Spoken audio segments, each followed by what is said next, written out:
Audible is the leading provider of spoken word entertainment and audiobooks, ranging from bestsellers to celebrity memoirs, news, business, and self-development.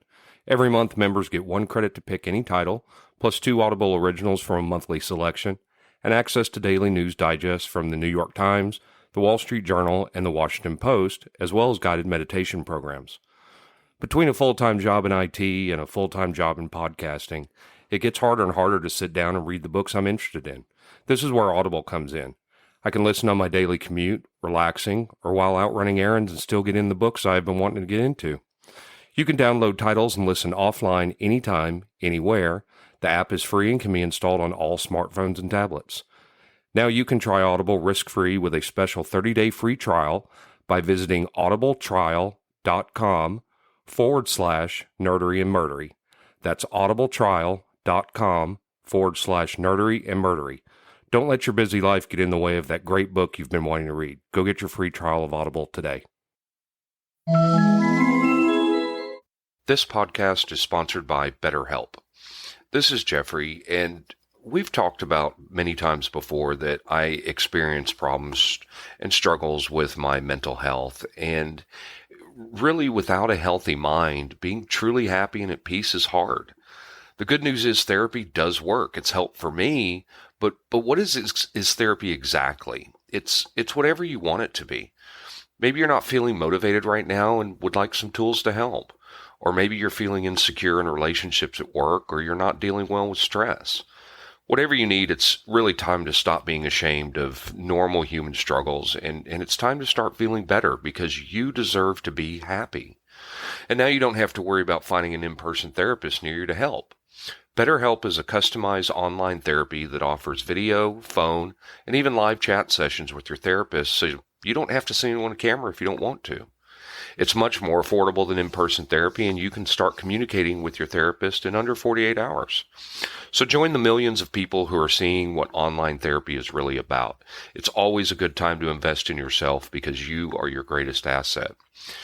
And there's a special offer to Nerdery and Murdery listeners. You can get 10% off your first month of professional therapy at betterhelp.com/nerdery and murdery. That's betterhelp.com/nerdery and murdery. Thanks again to BetterHelp for sponsoring this podcast. I am a passenger, and I ride and I ride. I ride through the city's backsides. I see the stars come out of the sky. Yeah, they're bright in a hollow sky. You know, it looks so good tonight. Yeah, I have something for that one too.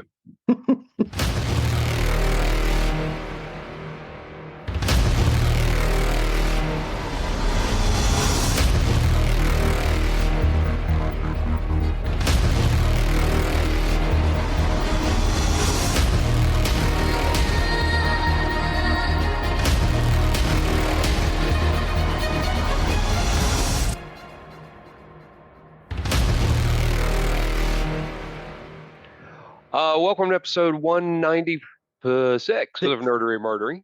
Big 196. I'm Zig with your nerdery. And I'm Geoffrey with the Murdery. Welcome to another week of the highs and lows, the up and down, the good and the bad, the nerd, the murd. You want to know a show that I never watched that I started watching? Never watched Supergirl. Supergirl was great. It's campy. I don't know that I would say great, but it's been fun. It's one of those shows that I watch at lunch I need something fun, not too serious, not too involved, and you can stay with that one pretty well. But it's been pretty decent. I've just finished season 1. I'm in season 2 now. I think there's like 8 seasons of that or something like that, or 6 or something. I was keeping up with all of the Arrowverse stuff for a long time. I think I finally quit when they ended Legends of Tomorrow. Yeah. But basically, when Legends of Tomorrow was over, I kind of quit, and I think I went back and watched some of the rest of the Flash. Chelsea always liked him. I wasn't watching those with her, so it's been fun watching. Like I said, it's kind of campy at times. I thought it was hysterical in one episode where Callista Flockhart, who's Cat Grant, is walking through the office on the phone, and she's telling the person on the phone, No, and tell Harrison Ford, not only am I not interested, but I'm not interested in married men, which she's married to Harrison Yes, Ford in she's real married to life. Harrison Ford. So I thought that was They've been together like 20 hysterical. years now, too. Yeah. Yeah, they've been getting a long, long time. So that I thought was hysterical. Her character is funny in that. I really enjoy it. It's a good one. It's a good one. All right, so you ready to pick it back up? I am. All right, take it away. Okay, so in the last episode, we talked about Punkabilly and Cow Punk. There were too many songs for one episode. There's still like probably 20 or 30 songs I can also do, but these are the ones that were important to me. And you will ask now, why did you put Iggy Pop in twice? There's method to my madness. So he's important to this story. So basically, cowpunk is a derivative mixture of punk rock attitude and old roots rock and Jimmy Rogers, basically. Rock and roll and country and western and hillbilly music all came from the same place, right? Um, and it was personified by Jimmy Rogers. Well, it was personified by some other uh, artists as well, but the ones that played on everybody's radio was Jimmy Rogers. So um, they kind of distilled this idea of hard, fast rock and roll, easy chord progressions, um, but also country western ideas. So that's what we're going to talk about. And Okay. the first song, you guys should stop and listen to the list for episode 197. We'll give them a second to do that. Okay, they're back. The first song in this list is Goo Goo Muck by the Cramps. The Cramps were an American rock band formed in 1976 and active until 2009. Their lineup rotated frequently during their existence with a husband and wife duo of singer Lux Interior and guitarist Poison Ivy, the only ever present members. The bands are credited as progenitors of the psychobilly subgenre, fusing elements of punk rock with rockabilly. The addition of guitarist Brian Gregory and drummer Pam Balam resulted in the first complete lineup in April of 1976. They released their debut album, Songs the Lord Taught Us, in 1980. The band split after the death of lead singer Lux Interior in 2009. Lux Interior was born Eric Lee Perkheiser, and Poison Ivy was born Christy Marlena Wallace, and they met in Sacramento, California in 1972. The album Bad Music for Bad People is the second compilation album of previously released material by the American rock band The Cramps.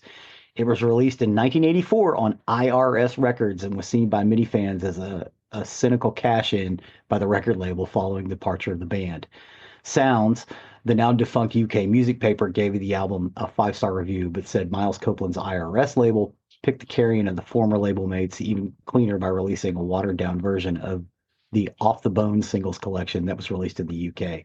The music's still great, even if the scheming behind Bad Music for Bad People stinks of decay and corruption. I will say this, there was a lot of Cramp stuff that was hard to come by, even though they were on IRS and Alternative Tentacles and stuff like that. This was the first way a lot of people were able to actually hear this stuff. So I kind of like Bad Music for Bad People. I think it's great. I love the album art where it's this weird, um, almost zombie looking guy with crazy hair. That's the cover album, or the cover of the album Bad Music for Bad People. It is also the cover for the video that we played in our YouTube playlist. What did you think about Goo Goo Muck by the This Cramps? this one had a very 50s vibe. Made me think a little bit similar to Dark Knight from last week for some reason. Not a bad song. Mm-hmm. I think this one could have also been a Tarantino movie song. Yes. This actually they used it for the Wednesday series on Netflix. Hmm. It was one of the songs she danced to. Gotcha. I was like, oh, that makes sense. Yeah, that's the Cramps. Yeah, they've got some really wild, crazy stuff, but Goo Goo Muck is kind of more in the vein of this music because they kind of Hmm. went all over the place. It's like the Misfits. It's like a lot of people, a lot of heavy metal guys were into the Misfits, and a lot of punk guys were also into the Misfits. They kind of cross genres. The Cramps are the same way. Um, so yeah, I really dig this one. I like the sound of it. I like the 1950s, early 1960s kind of tune it produces. The next one is Candy. It is a song from Iggy Pop's ninth solo album, Brick by Brick. It is a duet with Kate Pearson of the B-52s, and it was the album's second single. In September of 1990, it became the biggest mainstream hit of Iggy Pop's career and reached the top 40 of the United States for the first and only time. The song additionally peaked with top 10 in Australia, Belgium, and the Netherlands. Iggy Pop always says he wrote one good pop song. Candy, he noted, it's a very decent, proper pop song, and that's as far as it went. It was on his album Brick by Brick, the cover of which was drawn by American cartoonist Charles Burns. Candy reappears on the 1996 compilation Nude and Rude, The Best of Iggy Pop, and a 2005 two-disc compilation, A Million in Prizes, the anthology. What did you think about Candy, Candy, Candy? This was a weird one. The song really kind of started off boring, and then it kind of picked up. Mm-hmm. I thought I was going to like this song, but the song really kind of stayed very boring, and nothing I can really put my finger on. I preferred the female singer in this one. I liked her Kate part the Pearson best. from the B-52s. Okay, I thought I recognized her. I liked her part the best. Yeah. I'm glad you got think, out, but hell, I miss you. It's like, yeah, oh yeah. yeah. I mean, this one was okay. It wasn't great. It was okay. It was okay. It's okay. Yeah. Yeah. I kind of like this one. This one's been around a long time. It's that, again, that sound that it's kind of hard to put your finger on, that cow punk punkabilly sound, for lack of a better term. Um, it's one of the ones that's been in my rotation for a long time. The next song is Burning House of Love by X. X is an American punk rock band from Los Angeles. The original members are vocalist Exene Cervenka, vocalist bassist John Doe, guitarist Billy Zoom, and drummer DJ Bonebreak. The band released 7 studio albums from 1980 to 1993. After a period of inactivity during the mid to late 1990s, X reunited in the early 2000s and continues to tour. In June 2024, X announced a final album and farewell tour. X achieved limited mainstream success, but influenced various genres of music, including punk rock, Americana, and folk rock. And in 1991, music critic Robert Hyburn identified them as one of the most influential bands of the era. Ain't Love Grand is their 5th studio album. It was released in July of 1985 by Elektra Records. The album was first not produced by Ray Manzarek. Ray Manzarek produced all of their albums up until this point. It was reissued with 4 bonus tracks by Rhino Records in 2002. The album included the minor radio hit Burning House of Love, which the band performed on American Bandstand in September of '85. Their largest television exposure to date. The album also included a cover of the Small Faces song All or Nothing. Lead guitarist Billy Zoom left the band after this album, but he later returned to the group in 1998. Again, they started out as kind of a hardcore punk band. Like, you get songs like Los Angeles and stuff like that. But before this, they did an album called Under the Dark Sun where they covered the song Breathless. You leave me breathless. It was just an old 50s Americana song. And they kind of got into doing this kind of music after that. Again, they were in and around the same scene as Social Distortion and Concrete Blonde. So all of these people were, and they were influenced by Jason and the Scorchers, which we talked about earlier in the last episode, and the Beat Farmers, stuff like that. It starts to make a scene there where, as I said before, hardcore punk all sounds the same. Doesn't matter where you come from. If you're in Huntington Beach, California, or Washington D.C., it all sounded the same. It was hard. It was fast. It was good to go. As that faded, these small scenes started to differentiate. So LA doesn't sound anything like Minneapolis. It might sound like Athens, Georgia, which got a more 1960s pop influence to it, Or Chicago, which got a power pop sound to it, which is how we end up getting um, that big power pop resurgence by Material Issue, which was one of their biggest indie bands from that region. But in LA's case, for some reason, they took the punkabilly route, the cowpunk route, and it kind of took off, and they were kind of in that thing, in that vein. So, what did you think about Burning House of Love? I loved every single thing about this song. I relate this to how I was when I first heard The Trip from Steel Corners. Uh-huh. Um, I'm if this surprised you haven't heard this because I've been playing X for a long time. No, if this is indicative of this group's music, I want more. This is a groovy song that I had to listen to multiple times. I like Oh, this one a lot. oh, one of my favorite love songs is by them. It's called Fourth of July. Hmm. You check that one out. Okay. It is very indicative of that sound. Um, but yeah, X is one of those bands, and it's weird because you hear their first album, it sounds nothing like this. But I still like it. It's the two of them singing together, and what's weird is they were a couple for a long time. They even got married. About the time that this album was released, they got divorced and split up. Still friends. She ends up marrying Viggo Mortensen and has kids with him, and he ends up marrying this other lady and having kids with them. They have since left those spouses, and they're now, I don't want to say they're in a relationship, but they're very tight now, because they were together like 15 years. Um, Exene and John Doe. But yeah, I love all the stuff that they did, and especially this Americana stuff. It just blows me away. The next song is Finders Keepers by the Tom Story Trio featuring Rhythm Sophie. Tom Story, after 10 years playing with Mystery Gang, came forth with a brand new rockabilly act named the Tom Story Trio. The band had already finished recording their first album, Respect for the 50s, as well as filming a very cool video to go along with it. Tom is one of the leading bad boys of the Hungarian rockabilly scene. So apparently this is also big in Hungary as well as Zurich. With 10 years of playing drums in Mystery Gang and more than 1,500 gigs, a number of albums published by Japanese, British, American, and German labels, the organizers of 3 international festivals in Budapest, self-made radio programs, movie scores, cooperating on compilation albums, publishers all around the world are behind him. You could say he's a busy guy. Tom's career arrived to yet another milestone. Tom invited Buddy Binkley on double bass and the 10,000-volt singer guitarist Long Tall Sonny to be in his trio. They also asked Rhythm Sophie, who is basically a YouTube sensation, to sing on this as well. It was released in 2010.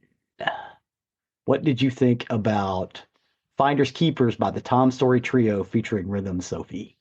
I wasn't a fan of this one. I mean, there was really nothing wrong with the singer or anything, but this was a little too punk for me. Oh Just a yeah, little too much. a Yeah. little too much. Yeah. A little too.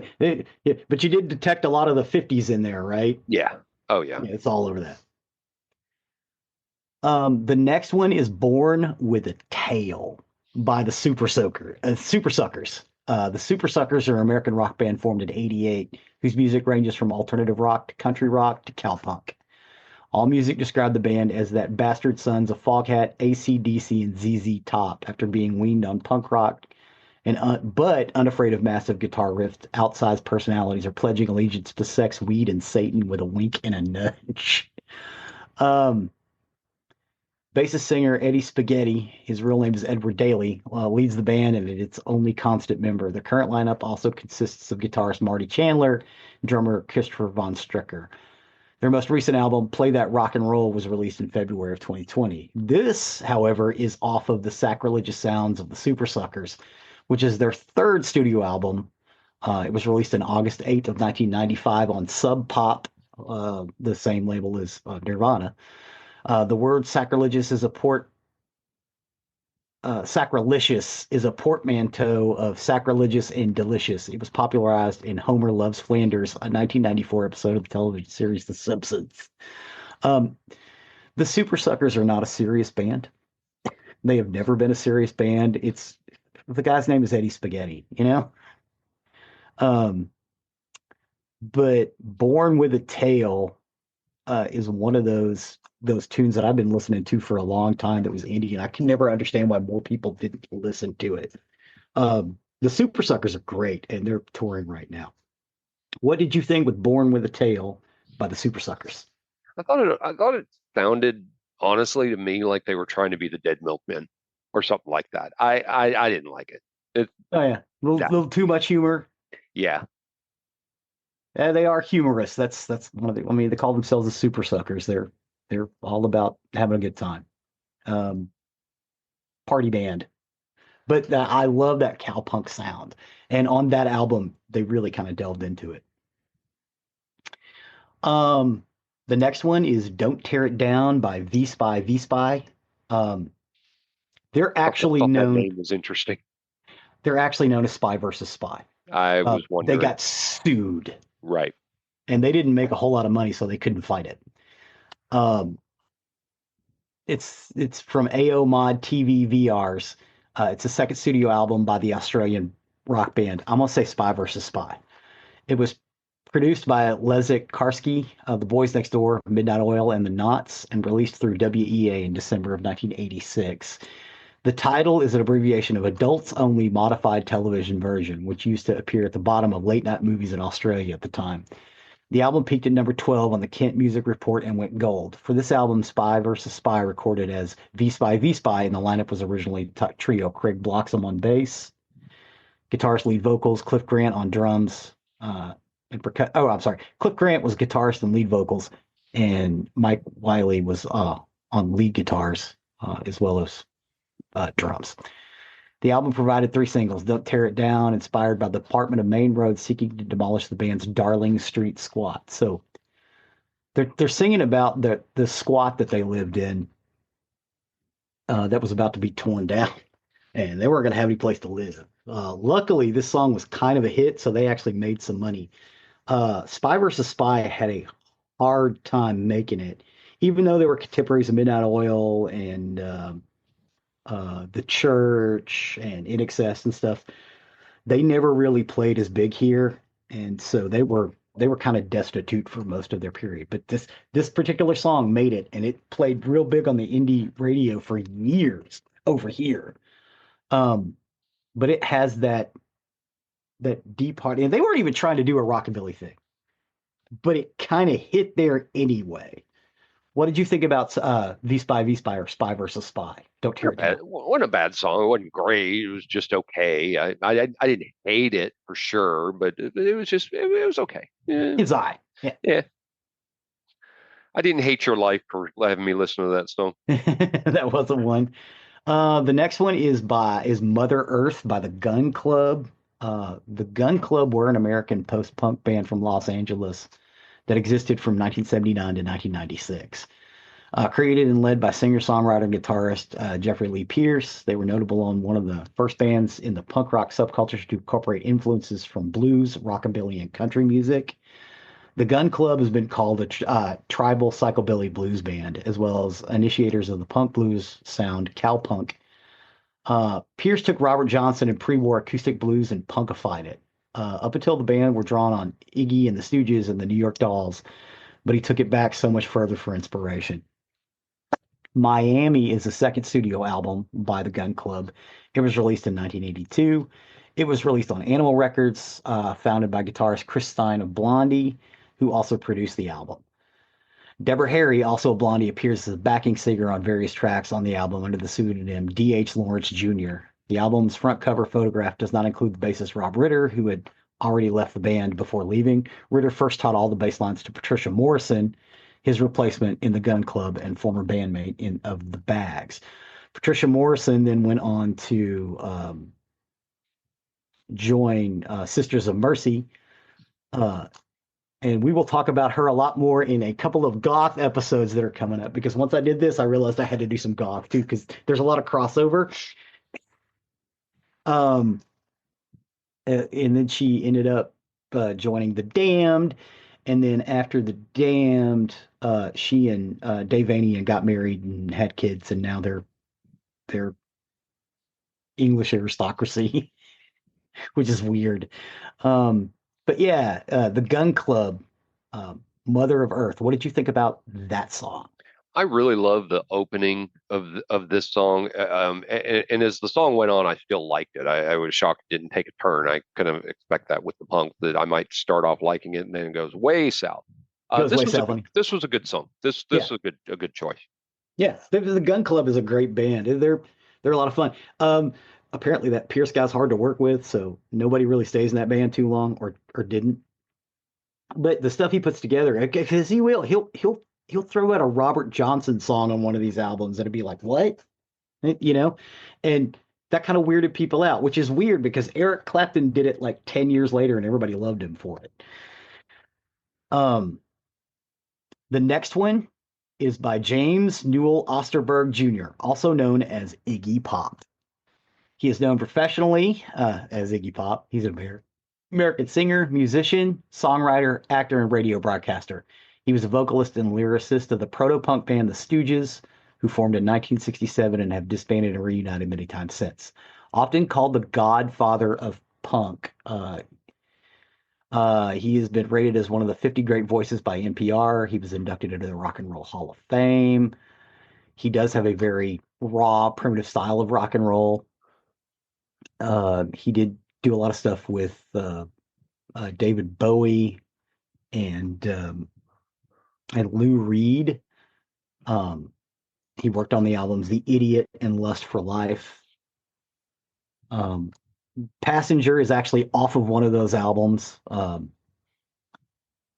He and Ricky Gardner recorded and released the single Lust for Life in 1977, or The Passenger in 1977 on the album Lust for Life, which Bowie and Lou Reed had helped them work with. It was also released as the B-side of the album's first single, Success. It was released as a single in its own right in March of 1998 in England and got up to number 22 on their charts. Again, this was kind of underground, but it was one of those songs that was indie kids all knew. And then it started playing in movies and stuff. What did you think about The Passenger by Iggy Pop? I don't know who was first, if I missed it, if you said it, but I like Susie and the Banshees version much better. Better. Yeah, it was actually his first. He released it in 77. Because I have Susie and the Banshees in my playlist already. The Pasture. I love that song. I wasn't. Maybe I'm just not a fan of Iggy Pop. I don't know. Yeah, it could be it. I want to say that the Susie's Passenger version was when Robert Smith was still with him playing guitar, when he was doing double duty on The Cure, and that's why that one's so good. I know he was on the Dear Prudence one. Me personally, if you're going to listen to The Passenger, listen to Susie and the Banshees. Susie and the Banshees? Yeah. All right, that's fair. That's fair. I also wanted to point out in this list that this Cow Punk Punkabilly sound is still ongoing. People are still doing it. And it's not just like they're playing the old greatest hits. They're still producing this sound. As a matter of fact, there is a countrified folk band out of Oregon, and that's the next song. It is Down by the Water by the Decemberists. They were an indie rock band from Portland, and they formed in 2000. The band consists of Colin Melanie, Chris Funk, Johnny Conley, Nate Query, and John Mione. The band has released 9 studio albums, with their lyrics often focusing on historical incidents and folklore, which plays real big into that kind of country sound. In 2011, they released Down by the Water from the album The King is Dead, and it was nominated for the Best Rock Song in the 54th Grammy Awards. Down by the Water is a song includes Peter Buck and singer-songwriter Jillian Welch, who contribute 12-string guitars and vocal harmonies, respectively. So Peter Buck from REM plays on this tune. It also features accordion riffs and heavy harmonica reminiscent of Neil Young, particularly the song Heart of Gold. Down by the Water has been compared to the music of Bruce Springsteen. It was featured on free downloads on November 2nd, 2010 on their official website. This was like their biggest hit. Malloy himself has said the song started out as more of an ode to REM than I think any of us really wanted it to be, but it still kind of has a we love you REM kind of sound to it. Peter Buck's playing on it, so. But yeah, this is This leans a little more into the cow more than the punk, but it still has that root to it. What did you think about Down by the Water? This was another one that was okay, not great. I wouldn't add it to my playlist, but I didn't hate it. So Mhm. I didn't hate it. It was okay.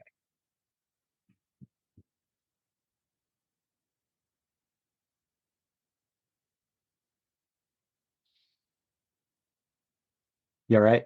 Yep. Go ahead. Okay. Okay. The next one is Horror Pops by Mistake. Or Mistake by Horror Pops. There you Sorry. go. They were a Danish punk band that formed in 1996. The band sound is rooted in psychobilly, rockabilly, and punk rock. Um, Band founders Patricia Day and Kim Neckerman first met on Day's now defunct band, the punk rock group Peanut Pump Gun, opened for Neckerman's psychobilly band Necromantics on the Popcom Festival in Cologne, Germany in 1996. Despite both belonging to the subcultural scene of Copenhagen, Denmark, the two had never met before, and they became friends over their mutual interest in alternative music. Hell Yeah is a debut album by Horror Pops. It was released in February 10th, 2004. The first 7 tracks of the album were recorded in 99 at Ventura Recording and was intended as a press kit only demo. However, it was somehow copied and circulated, leading to the tracks Ghouls and Psycho Bitches Out of Hell becoming a hit on the Copenhagen club circuit. The further 6 tracks making up the album were not recorded until 2003, again at Ventura Recordings. It was these 13 tracks that impressed Hellcat Records to the point of signing the band. One of those songs was Mistake. What do you think about Horror Pops and Mistake? Meh. This was meh. I I didn't You like didn't this like one. this at all? Nah, no, not really. This was a You didn't even big, like the big girl meh. bass player It was okay. It was just jamming out? just overall just like meh. Yeah, apparently there's also a big psychobilly uh, fan base in Denmark too. I'm surprised this plays as well in Europe as it does because it has such an American sound to it. But yeah, a lot of these people were European. I believe that does it for that list. I think we are done with part 2 of Cowpunk and Punkabilly. I, Again, I'd unless you could think of some more songs I need to put in there. No, I'd say I mean I'd say overall there were some good on here and stuff that I would highly recommend. And then stuff in here is just kind of but they were most of those were because they were too punk. And that's just me. Right on. So, but as always, I thank you for lists like this. I'm sure they benefit somebody, and every now and then I get some good music out of this, and Yeah, I got some out of this. So, good stuff. Fun stuff. all right. With that, then we will step over to the murdery side of the house. Murder. For today, I got my information off biography, Wikipedia, Britannica, the FBI website, the University of Kentucky Department of Psychology, the Florida Sheriff's Association, and the U.S. Department of Justice. So last week, I said we would cover Ted Bundy at some point, and then decided, well, why not now? So Yeah, let's here we cover Ted go. Bundy. We're going to talk about Ted Bundy. So most serial killers are sexual psychopaths or they're Yep. psychopathic sexual sadists, depending on the circumstances of the homicide and what was done to the victim. Yeah. They usually have a profound personality disorder. They execute their crimes rationally and may succeed in living apparently normal lives when not hunting or killing victims. We've talked about many of these. Yeah. Serial, Fine, upstanding citizens. in a lot of cases, yes. Serial killers kill to fulfill an emotional need for power or control over others. That's part of that McDonald triad that we've talked about, which Mhm. may or may not be true, but there's theory. The fulfillment of sexual fantasies is usually a secondary aim. They generally select victims who are vulnerable, easy to manipulate. They often use charm and appeal to victims' charitable instincts to maneuver them to a private location where they can gain physical control over them. Following their murders, they can be very meticulous, as was Ted Bundy, in removing crime scene evidence and obstructing victim identification. They typically enjoy demonstrating that their power to avoid detection is greater than the power of the police to catch them. They tend to follow media accounts of their crimes and vary their operation according to police perceptions of their methods. And they profit from the failure of police agencies to communicate across jurisdictions. This overarching theme that I just said here is exactly why they spent a lot of time studying Ted Bundy. Yeah. He fit this to the bill. And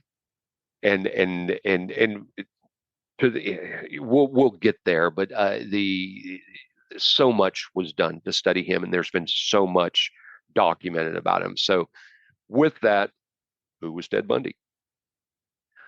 Ted Bundy was born Theodore Robert Cowell on November 24th, 1946 in Burlington, Vermont.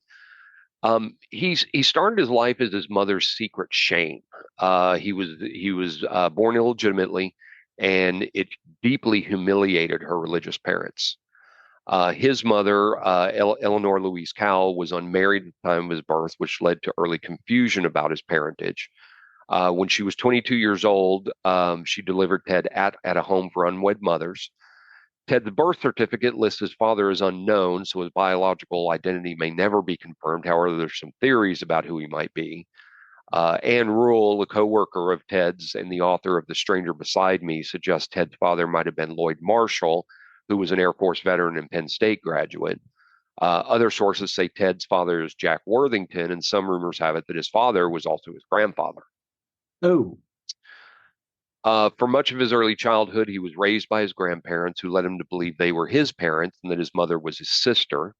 They suspect that this revelation had a significant impact on him. Eventually, Ted Bundy and his mother moved to Tacoma, Washington, where she married Johnny Bundy, who adopted Ted and gave him his last name. And while Ted took the name, he reportedly didn't have much respect for his stepfather, whom he resented for being too uneducated and working class. Ted was very smart. Mm-hmm. From an early age, Ted Bundy exhibited behaviors that some would later interpret as early warning signs of psychopathy. Yeah, but I mean, I understand if he's smart, but how smart can you be when your brain doesn't work right? You know what I mean? Well, so there's going to be very varying degrees of that.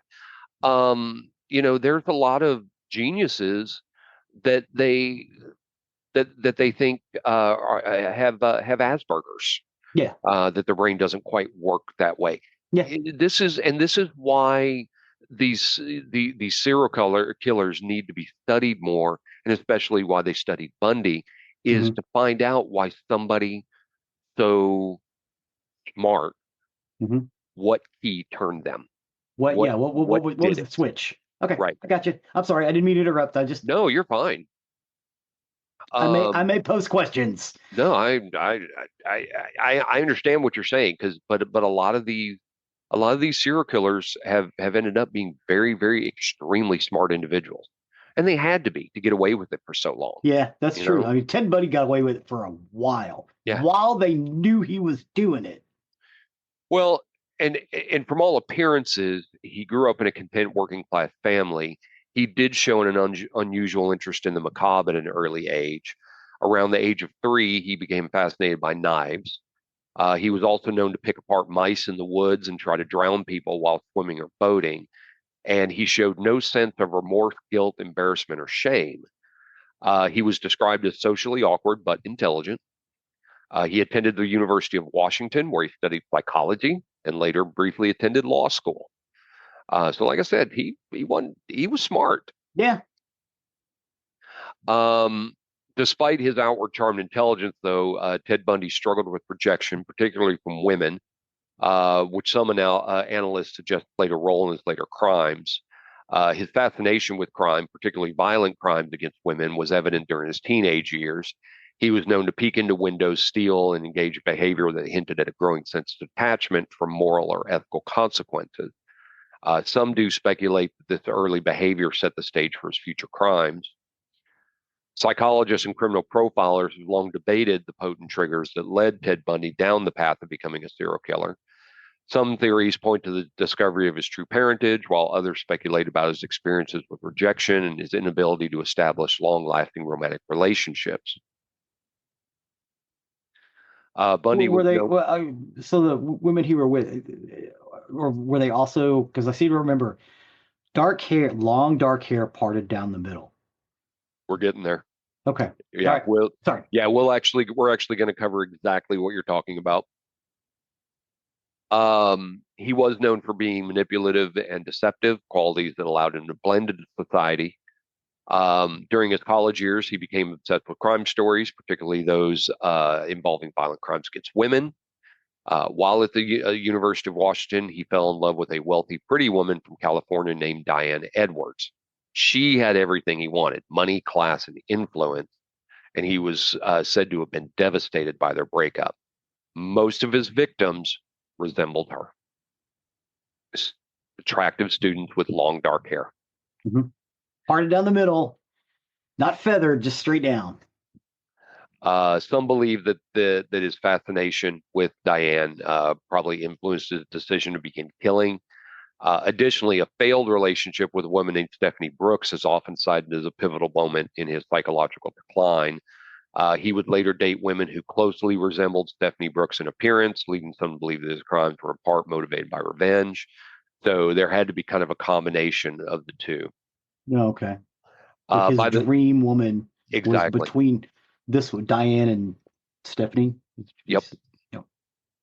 By the mid 70s, he had transformed himself, becoming more out and active in social and political matters. He even got a letter of recommendation from the Republican governor of Washington after working on his campaign.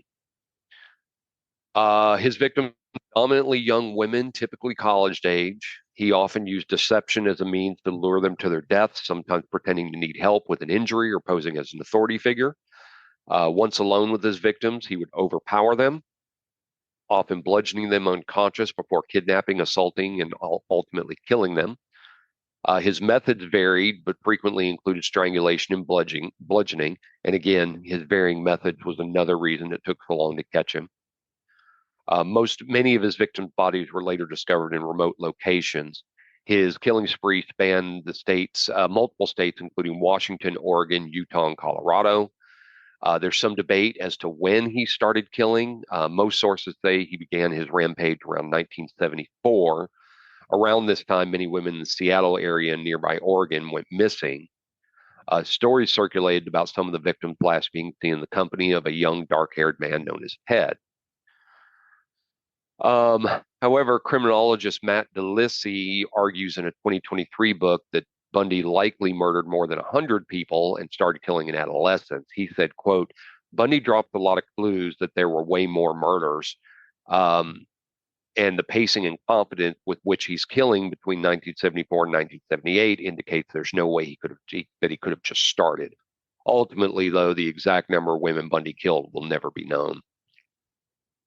One of the most notorious attacks occurred at the Chi Omega sorority house at Florida State University in '78, where he brutally attacked 4 women, killing 2 of them.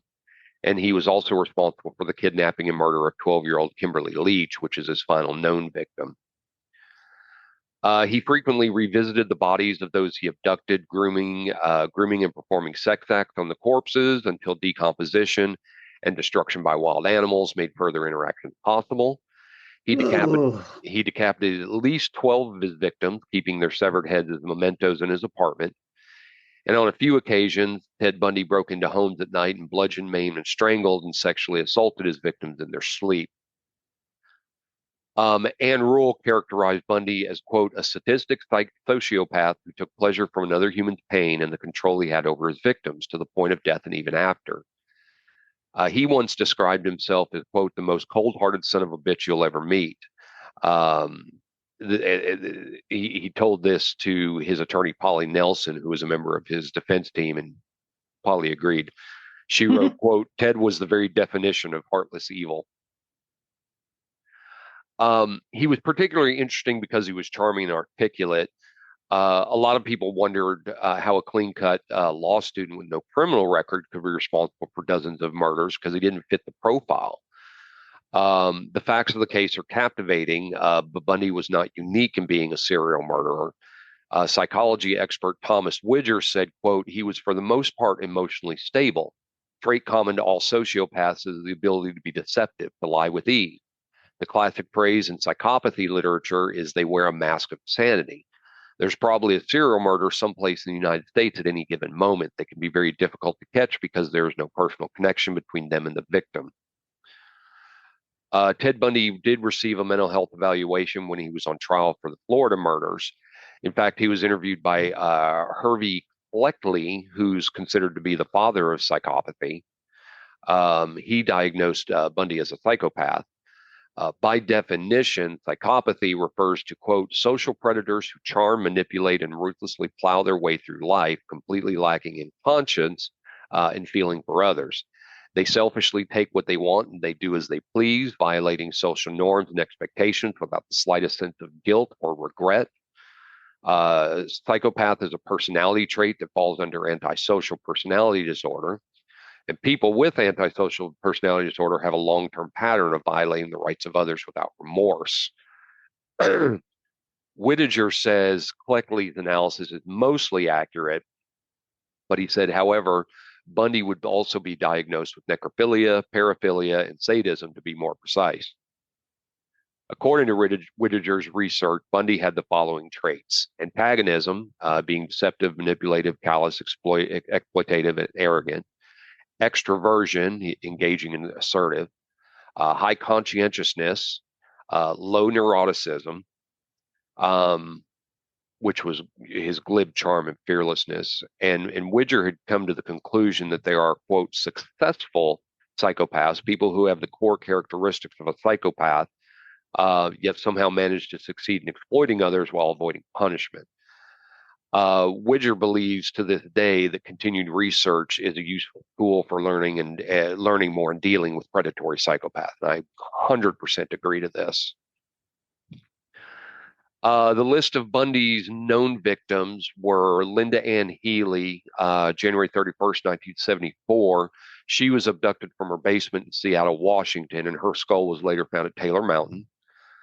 Donna Gale Mason, from March 12th, 74, vanished from the Evergreen State College campus in Olympia, Washington. Her remains have never been found. Susan Raincourt, April 17th, 1974. She disappeared from Central Washington State College in Ellensburg, Washington. Her skull fragments were found at Taylor Mountain. Roberta Kathleen Parks, from May 6th, 1975, was abducted from Oregon State University in Corvallis, Oregon. Her remains were found at Taylor Mountain. And Brenda Carol Ball, June 1st, 1974, was last seen at a bar south of Seattle. Her skull would also be found at Taylor Mountain, and Bundy confessed to these 5 murders. Georgia Ann Hawkins, June 11th, 74, disappeared from an alley near her dorm at the University of Washington. Her remains were found at Taylor Mountain. Bundy confessed to this murder, and there were also witnesses in this one as well. Witnesses to the murder? Witnesses to her being with him, okay. as many saw. Janet Thought and Denise Naslin, July 14th, 74, were both abducted on the same day from Lake Sammamish State Park in Issaquah, Washington. Wow. Their remains were found in a wooded area nearby, and witnesses saw Ted Bundy luring them away using a fake arm sling. Nancy Wilcox, last seen in Holiday, Utah. She was believed to have been buried in a secluded area, but her body was never found. Bundy did confess to her.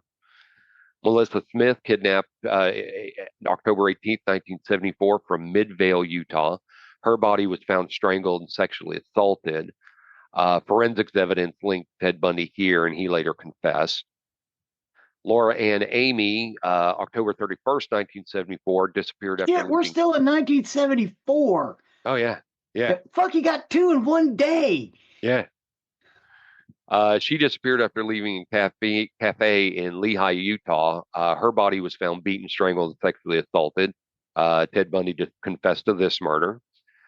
Debbie Kent, November 8th, 1974, abducted outside a school play in Bountiful, Utah. Her remains were never found, but a handcuff key belonging to Bundy's handcuffs were found near where she disappeared.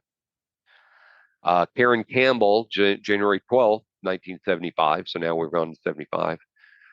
She was taken from a hotel hallway in Snowmass, Colorado. She was found beaten to death. Julie Cunningham, March 15th, 75, vanished in Vail, Colorado. Bundy claimed to have buried her remains, but they've never been found. Denise Oliverson, April 6, 1975, disappeared while riding her bike in Grand Junction, Colorado. Her body was never found. Lynette Culver, May 6, 1975, kidnapped from her school in Pocatello, Idaho. Bundy admitted to drowning her and disposing of her body in a river. Susan Curtis, June 28, 1975, vanished from a youth conference in Provo, Utah. Her remains were never recovered. Bundy confessed to these 5 murders. Margaret Bowman and Lisa Levy, January 15th, 1978. So I think it's weird. We go from 75 to 78 and nothing. He must have At been in a least nothing. relationship. Well, at least nothing confirmed. Yeah. But being in a relationship doesn't necessarily stop him. Think about the Green River Killer. Yeah, that's true. He was living with a lady, and he killed people in the house. Margaret Bowman and Lisa Levy, January 15th, 78, murdered in the Chi Omega sorority house at Florida State University. Bundy entered the sorority house located at 661 West Jefferson Street through a back door with a faulty lock. He beat Margaret with a piece of wood as she slept and choked her with a nylon stocking. Then he entered the room of Lisa, beat her unconscious, bit her on the buttock, and sexually assaulted her with a hairspray bottle. He then attacked 2 other victims, Karen Chandler and Kathy Kleiner, who survived. The bite mark on Lisa's body provided forensics evidence. After fleeing the sorority house, he ran to Dunwoody Street in some sort of psychopathic frenzy where he broke into the apartment of Cheryl Thomas, another FSU student, and beat her. She survived but was left with permanent disabilities. And then Kimberly Leach, February 9th, 1978, who is Ted Bundy's last known victim. He abducted her from her school in Lake City, Florida. Her body was found weeks later in a wooded area. He was convicted based on fiber evidence and witness testimonies. His intelligence and charm is why he was able to evade capture for so long. He often changed locations. He used different tactics and managed to manipulate those around him into believing he was innocent. Law enforcement struggled to link the various cases together until Ted Bundy's distinctive methods and physical descriptions began to emerge as a pattern. His most well-known girlfriend, Elizabeth Klopfer, would eventually help police arrest and arrest him. He and Klopfer began a 6-year relationship in 1969 after meeting in a Seattle bar. She was a single mom of a young daughter, and she struggled with alcoholism. Ted Bundy took care of her, and she said he was warm and loving. By 1974, she started to suspect Bundy of his crime. When she questioned him about odd behaviors, like keeping a meat cleaver in his desk, he used his charm to deflect her concern. She secretly went to the police about her suspicion of Bundy's involvement in prominent local murders, but they didn't believe he was the killer. They did remain together, but they grew distant when Bundy moved to Olympia the following year. In 75, she went to police again, this time with evidence that helped them to arrest Ted Bundy. He had confessed to her over the phone from his prison cell that he had tried to kill her and couldn't resist the impulses he felt in quote, his sickness building in him. She broke ties with Bundy for good later and wrote a book about her experience. He was first arrested in Utah in 1975 when police linked his Volkswagen Beetle to a string of missing women. A search of the vehicle uncovered burglary tools, handcuffs, and other suspicious items, and so authorities began to suspect him of more serious crime. Bundy would be arrested, and the arrested officer reported that Bundy said, quote, "I wish you had killed me." Despite being held on kidnapping charges for the kidnapping of Carol DeRanch, he managed to escape from custody twice. He was convicted of the kidnapping and received a 1 to 15-year jail sentence. In 1977, he escaped from a courthouse in Aspen, Colorado. That's why he stopped between 75 and 78. Oh, that's right. Yeah, that's true, because he was in jail. I forgot about that. Duh. I'm the dummy there. It's a big Uh, timeline. It's a lot to keep up with, it sir. is. I wouldn't go It that is. far. So in the jail, he was allowed to use the law library unsupervised, and he jumped out of the second story window and was able to remain at large for several days before being recaptured. Later that year, he escaped again, this time from a jail cell in Glenwood Springs, Colorado, by crawling through a small hole in the ceiling. His second escape attempt, his second escape led to his final spree in Florida, where he committed the two of his last known murders at the Chi Omega sorority house, plus the little girl. He was added to the FBI's top 10 fugitive list on February 10th, 1978, and was arrested 5 days later. His trial for the Chi Omega murders was one of the first nationally televised trials in the U.S. He used his charm and legal knowledge to represent himself in court, and this fascinated the public. However, the evidence against him, including the bite mark analysis linking him to one of the victims, proved to be damning, and he was convicted and sentenced to death in 1979. The trial showcased his arrogance. He frequently clashed with prosecutors and even cross-examined witnesses himself. Despite his efforts to manipulate the jury, the overwhelming evidence against him sealed his fate. He received 3 separate death sentences for the murder of the 2 sorority girls and one for 12-year-old Kimberly Leach. He spent 9 years on death row appealing his first 2 sentences. He was sentenced to death by the electric chair. He Yeah, he appealed, wrote trying. old. I remember that he wrote old Sparky. Yes, yes, he did. And I remember that being That on was the TV, and nickname of it. yeah, we were watching it, and all the news feed was just showing like the prison, and they had some lights up, and then the lights dim. It's like, well, that's done. Oh, that would be the electric chair. Well, his case did go all the way up to the Supreme Court, but he was turned down for appeal. He did offer information on some unsolved murders, hoping to avoid the death penalty, but he couldn't delay punishment forever. While he was in prison, as I talked earlier in the story, Ted Bundy was extensively studied by behavioral analysis, including those involved with the FBI's early profiling efforts. He was often described as a textbook case of a psychopathic serial killer, lacking empathy, highly manipulative, and displaying grandiose behavior. In interviews, he provided chilling confessions about his murders, often speaking about his crimes in the third person as if detaching himself from his actions. Ted Bundy eventually confessed to killing at least 30 women, though experts believe the true number may be much higher. Some experts do believe the count might go over to 100, as we talked about earlier. His interviews with FBI profilers have helped shape modern criminal profiling techniques, offering insight into the mind of a serial killer. In February 1980, this was interesting, Ted Bundy married Carol Ann Boone, a mother of two whom he met before his initial arrest. They were wed in a courtroom during the penalty phase of his trial. He proposed and she accepted in the presence of a judge, making the marriage legitimate in Florida. They had met 6 years earlier when they both worked at the Department of Emergency Services in Olympia, Washington. Boone gave birth to a daughter, Rose, in 1982, and she named Bundy as the father. Initially, Bundy's paternity was questioned because he wasn't allowed conjugal visits in prison, but Ann Rule has said that it's likely Bundy was able to bribe prison guards into letting the couple have sex. Boone eventually realized Bundy was guilty of his crime, but she divorced him in 1986 and moved to Washington with her daughter. Not much is known about Rose, also known as Rosa today. It's believed that Boone changed both of their names to help them stay out of the public eye. I'll bet. Ann Rule has said she deliberately avoided information about Boone or Rose because they deserve their privacy. She said, quote, "I don't want to know where they are. I never want to be caught off guard by some reporter's question about them. All I know is Ted's daughter has grown up to be a fine young woman." Okay. Yeah. It's like, hey, that's all. She did good. She's not crazy. Everybody's happy. It is definitely nurture, not nature. Yes. After years of appeals, Bundy was executed in the electric chair, as you had said, Old Sparky at Florida State Prison on January 24th, 1989, at the age of 42. Outside the prison, crowds celebrated his execution, holding signs that read, "Burn, Bundy, burn." His final words reportedly expressed no remorse for his crimes.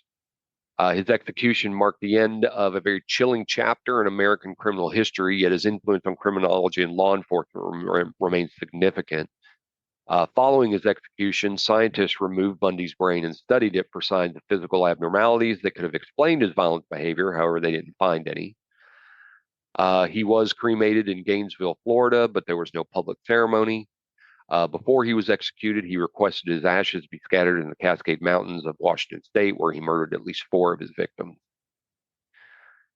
Since his death, he's remained one of the most infamous serial killers in history, inspiring numerous books, movies, and television series. Documentaries such as Netflix's Confessions with a Killer, the Ted Bundy tapes from 2019, provided firsthand accounts with his interviews. While films like Extremely Wicked, Shockingly Evil, and Vile in 2019, starring Zac Efron, portray his crimes from the perspective of those close to him.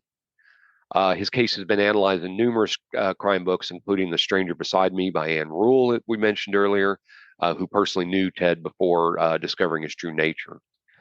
Many believe that Ted Bundy at least partly inspired the fictional killer Buffalo Bill in the 1988 novel Silence of the Lambs.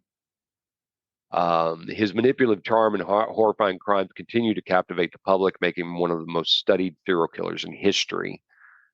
His legacy is one of horror and fascination. His crimes continue to be studied as an example of extreme psychopathy or psychopathy, however you want to pronounce that.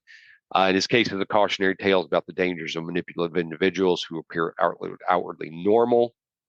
His execution did end his reign of terror, but his story does live on in criminology studies, popular media, podcasts, TV shows, movies, you name it. There's tons of stuff out there about Ted Bundy.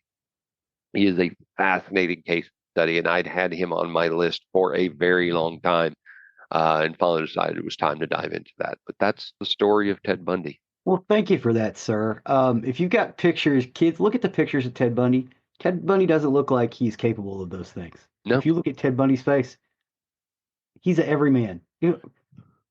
Conventionally handsome, one would say. Look at the picture of Gary Ridgway, Yeah. the Green River Killer. Same thing. BTK, Mhm. same thing. You'll see that in a lot of them. Very rarely do they, do you look at them and go, "Yep, serial killer." Yeah. It just doesn't happen. So, anyway, thanks for taking that journey with me. Hope you learned something new on there that you didn't know before. I did. That will take us to the end of another recording week. As always, you can find more information about us on nerderymurdery.com. That's our hub. That's our site for everything we talk about. You'll find links to what we talked about in this episode, plus pictures. Plus, you'll find a link to our YouTube page with Zig So Often update. Yes, you definitely want to check this one out. It's got the music that we talked about. Hopefully, you guys listened to it before the show, but you definitely go listen to it now. Awesome. Appreciate all your work on that. You can also find the link to our merchandise page, where if you wish to show off your Nerdery Murdery fandom, please do consider purchasing something from there. That, along with our patrons, you can find the link to our Patreon site. That goes to the costs that are associated with this show. There are costs to keep us on the air, the uploads, our website, and everything that goes into it. But we do appreciate each and every one of you. Please and thank you. Please and thank you. Last but not least, please don't forget to leave a 5-star review wherever you can. It really helps us and helps others find our content that may be looking for the topics we discussed. So with that, I have been Zig with your nerdery. and I'm Geoffrey with your murdery. Cue the music.